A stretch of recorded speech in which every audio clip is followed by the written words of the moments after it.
Hello दोस्तों, नमस्कार। तो कैसे हैं आप? उम्मीद है आप सब बहुत अच्छे हैं और आपकी पढ़ाई बहुत अच्छे से चल रही होगी। ठीक। देखिए, हम लोगों ने मैथ के पिछले लेक्चर में 3.2 के 4 क्वेश्चंस को किए थे। आज हम 5 और 6 क्वेश्चंस को सॉल्व करने वाले हैं। ठीक। तो आइए, स्वागत है आपका हमारे YouTube channel knowledge with Rishabh पर। आइए देखते हैं हम कि फिफ्थ सिक्स ये क्वेश्चन को किस तरीके से करेंगे। हम अच्छे से समझेंगे, उसको फिर करेंगे भी। ठीक। आइए देखते हैं। देखिए, बोला है कि ए फ्रैक्शन बिकम 9/11। 5 है, 3.2 का 5 है। ठीक। एक फ्रैक्शन है जो 9/11 हो जाता है इफ यदि 2 is added to both the numerator and denominator. Numerator मतलब अंश। देखिए, जैसे मान लेते हैं, लेट न्यूमरेटर, न्यूमरेटर को अंश कहते हैं, equal to x, and denominator, denominator denominator को हर कहते हैं। ये भाई है। ठीक। तो तो बोल रहा है कि न्यूमरेटर एंड डिनोमिनेटर जो होता है वो क्या हो जाता है, 9/11। अगर हम दो जोड़ देते हैं, अंश ऊपर लिखते हैं और हर नीचे लिखते हैं, इन दोनों में अगर हम दो जोड़ देते हैं तो ये 9/11 हो जाता है। ये बन गया इक्वेशन फर्स्ट। यही कह रहा है। फिर बोल रहा है कि इफ यदि 3 इज एडेड, तीन ऐड करते हैं, बोथ न्यूमरेटर एंड डिनोमिनेटर, अगर तीन ऐड करते हैं दोनों में, ठीक, तो क्या हो जाता है, the number become, it become 5/6। तो ये 5/6 हो जाता है। तो हमको फ्रैक्शन बताना है, मतलब एक्स बाई वाई बताना है। करते हैं पहले इक्वेशन फर्स्ट से। From equation first, equation first से देखेंगे तो हम क्या कर सकते हैं, x plus two by y plus two equal to 9/11। Cross multiply कर देते हैं, 11x+2 इक्वल टू 9। ये हो जाएगा y+2। 11 × x, 11x प्लस 11 दूनी 22, 9 × y 9y, 9 दूनी 18 प्लस 18। देखिए, बाहर जो होता है उसका गुणा इसमें भी होता है और इसका गुणा इसमें भी होगा। ठीक। 11x-9y बराबर 18-22। ठीक। 11x-9y बराबर 18-22 के -4। ठीक है। तो x का वैल्यू निकाल लेते हैं। 11x बराबर हो गया -4 प्लस 9y। x रोकेंगे तो होगा -4 प्लस 9y बटे 11। ठीक। ये हो गया समीकरण 3। समीकरण 3 निकलने के बाद हम भाई पहला से निकाले हैं, तो तीसरे को पहला मत रखिए, तीसरे को दूसरा में रखिए। तो हम लिखते हैं x इक्वल टू, अच्छा पहले इसको सॉल्व भी कर लेते हैं। ठीक है, इसको सॉल्व कर लेंगे तो वैल्यू रखने में थोड़ा आराम रहेगा। हम लिखते हैं from equation second, equation second से क्या आएगा, x+3 बटे y+3 बराबर 5/6। Cross multiply 6, x+3 5 y+3 cross multiply. ठीक। इसका इधर मल्टीप्लाई, इसका इधर मल्टीप्लाई। 6 का गुणा x में तो 6x और 6 का गुणा 3 में तो 6×3 = 18। 5 का गुणा y में तो 5y, 5 का गुणा 3 में तो 15। 6x-5y बराबर 15 - 18। अब ये तो नहीं लिया जाएगा, 5y बराबर, ये हो जाएगा -3। ये हो गया समीकरण 4। अब देखिए, अब x का वैल्यू रख दीजिए, थोड़ा आराम मतलब सही रहेगा। ठीक है, तो अब रखते हैं x equal to -4 plus 9y/11। Put in equation, किस में रखें, third. Put in equation third. ठीक है, इक्वेशन थर्ड में रखते हैं। अब इतना कर लीजिए, हम इधर का एरेंज करेंगे क्योंकि जगह नहीं है। ठीक है, जगह नहीं है, जगह मिटा दें, मिटा देते हैं। इक्वेशन थर्ड है क्या, थर्ड है x equal to -4 plus 9y upon में 11। x का क्या रखना है, x की जगह रखना है हमको -4 प्लस 9y बटे 11 बराबर -4 प्लस 9y बटे 11। ठीक भाई, यही है x बराबर ये आया है। ठीक है, ये है ना। अच्छा सॉरी, x इक्वल टू ये एक क्या लिख दिया हम, ओहो sorry, put in equation 4। Third कहाँ, पुट इन इक्वेशन 4, सॉरी, नहीं 4 में रखिए। इक्वेशन 4 क्या है, ये है, sorry sorry sorry, 6x - 5y equal to -3। ठीक। अब x का वैल्यू है कितना 6, x का वैल्यू है -4 प्लस 9y बटे 11 -5y बराबर -3। ठीक, -5y हो गया। x का वैल्यू क्या था -4 प्लस 9y अपॉन 11 -5y बराबर -3। ठीक, -3, कोई दिक्कत। 6 के अंदर मल्टीप्लाई -24 6 9 54 54y बटे 11 -5y बराबर -3 -24 प्लस 54y इसका गुणा -55y बराबर -3 बटे 11 11 गुणा उधर जाएगा, ये होगा -24। देखिए 54 में से 55 गया, माइनस का एक्स वाई बचेगा बराबर -33। 24 उधर भेज दीजिए, -1y लिखिए चाहे y लिखिए, कोई दिक्कत नहीं उससे। ठीक, तो -33 प्लस 24। अब 33 में से 24 गया, कितना बचा 13 में से 4 गया 9 और 2 में 2 गया खत्म 0। तो y माइनस वाई बराबर -9, y से y खत्म, तो y बराबर कितना आ जाएगा 9 आ जाएगा। ठीक, y बराबर कितना आ गया 9, दिख रहा है नीचे में, हाँ दिख रहा है। ठीक, तो यहाँ पे हम लिख देते हैं y बराबर 9। ठीक है बात। अब y बराबर 9 आ गया तो y का मान समीकरण 3 में रख दीजिए, तो आपका x का वैल्यू निकल जाएगा। ठीक, अब हम उधर वाला इलाज करते हैं। देखिए आपको वहां तक लिखना था, इसके बाद ये वाला है। ठीक है,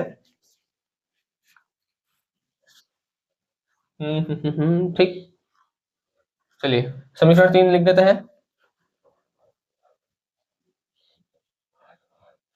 किसी में भी रख देंगे आ जाएगा, ऐसा नहीं है। ठीक, देखिए अब हम क्या लिखेंगे, y equal to 9 put in equation 3, put in equation third. Third क्या है, x बराबर -4 प्लस 9y अपॉन में 11। ठीक, यही है। तो x बराबर -4 प्लस 9 इंटू 9 अपॉन में 11, -4 9 81 बटे 11 77 बटे 11 11 सते 77, x बराबर हो गया 7। समझ में आ गया। देखिए x बराबर कितना आया 7 और y बराबर कितना आ गया 9। ठीक, तो जो आपका फ्रैक्शन आएगा, फ्रैक्शन क्या आएगा भाई, फ्रैक्शन जो होगा वो होगा x अपॉन वाई, और x अपॉन वाई मतलब 7/9। ठीक है, बात समझ में आ गया। तो ये आपका होगा फ्रैक्शन। अब चलिए बढ़ते हैं अगले क्वेश्चन की तरफ। सारी चीजें क्लियर है।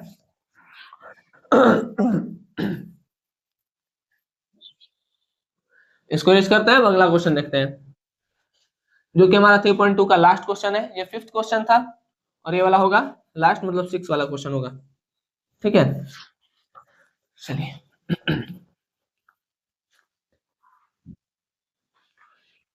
अगला क्वेश्चन देखते हैं।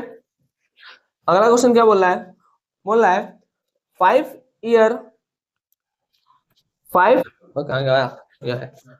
year hence the age of Jacob will be 3 times that of its son। मतलब 5 साल बाद जो जैकब की आयु है वो अपने बेटे से 3 गुनी होगी। 5 year ago, लेकिन 5 साल पहले Jacob age was 7 times, Jacob की एज 7 टाइम्स थी ऑफ इट सन, मतलब अपने बेटे से। What are their present age, तो उसका वर्तमान आयु क्या है। ठीक है, मतलब जैकब का और उसके बेटे का जो प्रेजेंट एज है वो क्या है, इसको समझिए। देखिए पहले बोला है 5 years hence the age of Jacob and पहले लिख लेते हैं age of Jacob, let age of Jacob मतलब जैकब की आयु x है ना, age of his son, age of son, son की आयु होगी भाई। अब बोले 5 ईयर बाद, 5 साल बाद। भाई 5 साल बाद मतलब आगे, जब भी आप आगे जाएंगे तो प्लस करेंगे और पीछे आएंगे तो माइनस करेंगे। तो भाई 5 साल अगर जैकब के लिए बढ़ेगा तो 5 साल इसके बेटे के लिए भी बढ़ेगा, है ना। 5 साल बाद क्या हो रहा है, Jacob will 3 times of that his son, Jacob जो है अपने बेटे का 3 गुना हो जाता है। जैकब अपने बेटे का 3 गुना है, तो इसको लिख लेते हैं x plus 5 3y plus 15, x minus 3y बराबर 15 माइनस 5, x माइनस 3y बराबर 10। ये हमारा समीकरण 1। ठीक है, तो 5 साल बाद, सॉरी 5 साल हाँ बाद ये है। अब बोल रहा है 5 ईयर एगो, 5 साल पहले। भाई 5 साल पहले अगर जैकब के लिए 5 साल पहले होगा तो उसके बेटे के लिए भी 5 साल पहले होगा। Jacob age was 7 times of its son, Jacob का एज अपने बेटे से 7 गुना था, इसको भी सॉल्व कर लेते हैं। 7y minus 35 x minus 7y equal to minus 35 plus 5 x minus 7y equal to minus 30। ये हो गया समीकरण 2। ठीक है, अब हम समीकरण 1 और 2 को सॉल्व कर लेते हैं, तो हमारा जो जैकब और उसका आयु है पता चल जाएगा। ठीक, हम क्या लिखेंगे, लिखेंगे फ्रॉम इक्वेशन फर्स्ट।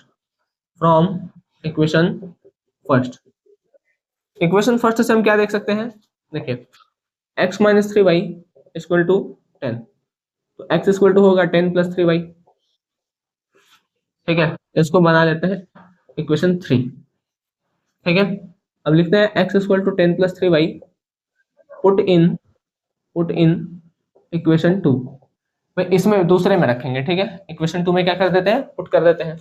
जब हम इक्वेशन 2 में, कहाँ गया, अच्छा यह है, इक्वेशन 2 में पुट करेंगे तो क्या करेंगे, x गया x प्लस 10y लिखेंगे।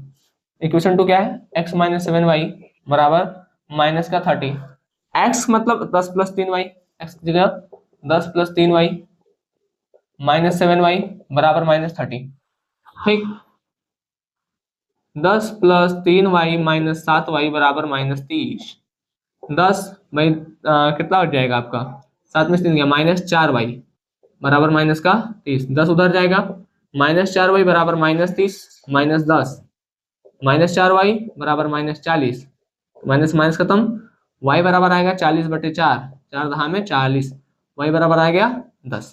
ठीक, y बराबर 10 आ गया। अब पुट कर दीजिए इक्वेशन इसमें 3 में। ठीक है, तो क्या आ जाएगा, मिटा दे, इधर से मिटा देते हैं। ठीक है, फिर एक्स वाई वैल्यू लिख देंगे लास्ट में, याद रखिएगा, आप लोग लिख लीजिएगा, लेकिन y equal to 10 put in equation third. ठीक है, इक्वेशन थर्ड में अगर हम पुट करेंगे तो इक्वेशन थर्ड क्या है, देखिए x बराबर है 10 प्लस 3y। ठीक है, x बराबर हो गया 10 प्लस 3 गुणे 10, सॉरी हाँ ठीक ठीक, 10 प्लस 30, तो x बराबर हो गया 30 40। तो देखिए जो जैकब का एज है, Jacob present age of Jacob, present age of Jacob कितना है 40, तो इसको x माने थे, और present age of his son इसको y माने थे, तो ये कितना है y 10। बात समझ में गया, तो ये आप लोग कर लीजिएगा। चलिए, तो हमारा 3.2 का जो 3.2 जो था वो होता है समाप्त। अब हम अगले लेक्चर में बात करेंगे 3.3 के ऊपर। ठीक, चलिए तो मिलते हैं आपसे अगले लेक्चर में, तब तक के लिए धन्यवाद, जय हिंद। आप लोग अच्छे से पढ़ाई करते रहें।